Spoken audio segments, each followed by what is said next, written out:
Hello everyone. आज के इस वीडियो में हम लोग एर्गट के बारे में डिस्कस करने वाले हैं। एर्गट जो कि ऑक्सीटोसिस कैटेगरी का एक क्रूड ड्रग है। सबसे पहले देख लेते हैं ऑक्सीटोसिस होता क्या है। Oxytocics are the drugs that stimulate uterine contraction और the muscles of the uterus to induce labour. Oxytocics वैसे ड्रग्स होते हैं जो कि यूटेरिन के कॉन्ट्रैक्शन को या फिर यूट्रस मसल के कॉन्ट्रैक्शन को स्टिमुलेट करता है, जिसके वजह से लेबर इंड्यूस हो सके। They are also known as यूटेरोटॉनिक्स।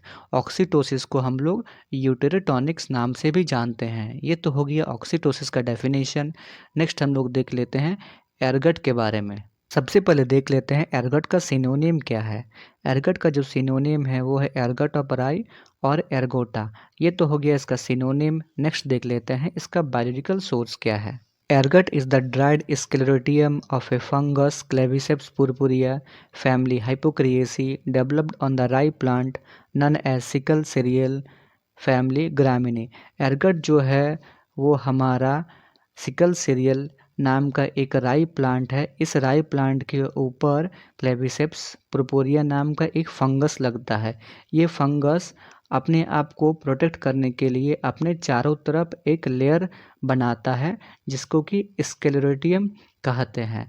और यही स्क्लेरोटियम ड्राइड होने के बाद एज ए एर्गट के रूप में यूज़ किया जाता है। इसमें ना ही हम लोग राई के प्लांट का यूज़ करते हैं, ना ही हम लोग फंगस का यूज़ करते हैं। इसमें हम लोग फंगस जो स्क्लेरोटियम बनाता है उसका यूज़ करते हैं। फंगस क्लेविसेप्स पुरपुरिया है और इसका फैमिली हो गया हाइपोक्रिएसी। और जो राई प्लांट है उसको सिकल सीरियल बोला गया है, जो कि ग्रामीणी फैमिली से है। ये तो हो गया एर्गट का बायोलॉजिकल सोर्स। नेक्स्ट देख लेते हैं इसमें कौन कौन से इंपॉर्टेंट केमिकल कॉन्स्टिट्यूएंट्स प्रेजेंट रहते हैं। Ergot contains large number of highly potent indole alkaloids. Ergot में हमारा बहुत ज़्यादा मात्रा में highly potent indole alkaloid present रहता है। The alkaloids of ergot are classified in two groups, that is water soluble and water insoluble। ergot में जो alkaloids होते हैं उनको दो ग्रुप में क्लासीफाई किया गया है। एक है वाटर soluble और दूसरा है water insoluble। The water soluble group is known as ergometrine group। ergometrine group consists of ergometrin। जो वाटर soluble ग्रुप है उसको एर्गोमेट्रिन ग्रुप भी कहा जाता है। और एर्गोमेट्रिन ग्रुप जो है वो हमारा एर्गोमेट्रिन से बना हुआ है, मतलब कि एर्गोमेट्रिन ग्रुप में हमारा एर्गोमेट्रिन आता है।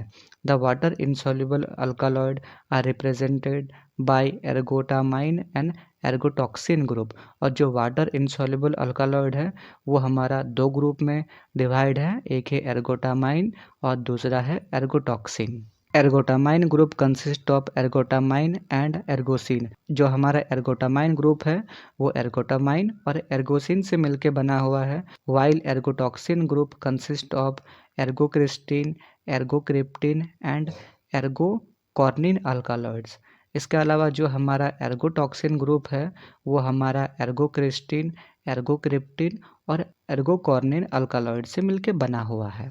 सिंपली देखा जाए तो एर्गट में जितने भी अल्कालॉइड्स हैं उनको दो ग्रुप में बांटा गया है, वाटर सॉल्युबल और वाटर इनसॉल्युबल। वाटर सॉल्युबल में हमारा एर्गोमेट्रिन ग्रुप आता है जिसमें कि एर्गोमेट्रिन है। और वाटर इनसॉल्युबल को फिर से दो ग्रुप में बांटा गया है। पहला है एर्गोटामाइन जिसमें कि हमारा एर्गोटामाइन और एर्गोसिन आता है। और दूसरा है एर्गोटॉक्सिन ग्रुप जिसमें कि एर्गोक्रिस्टिन, एर्गोक्रिप्टिन और एर्गोकॉर्निन अल्कालॉइड्स आता है। ये तो हो गया इसका केमिकल कॉन्स्टिट्यूएंट्स। नेक्स्ट देख लेते हैं इसका क्या क्या यूजेस है।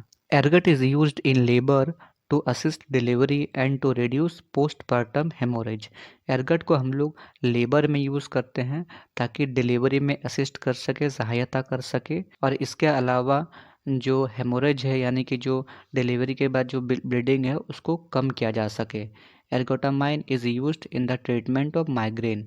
और एर्गट में जो हमारे एर्गोटामाइन है उसको हम लोग माइग्रेन के ट्रीटमेंट के लिए भी यूज़ कर सकते हैं। ये हो गया हमारा एर्गट का synonym, biological source, chemical constituents और उसका यूजेस।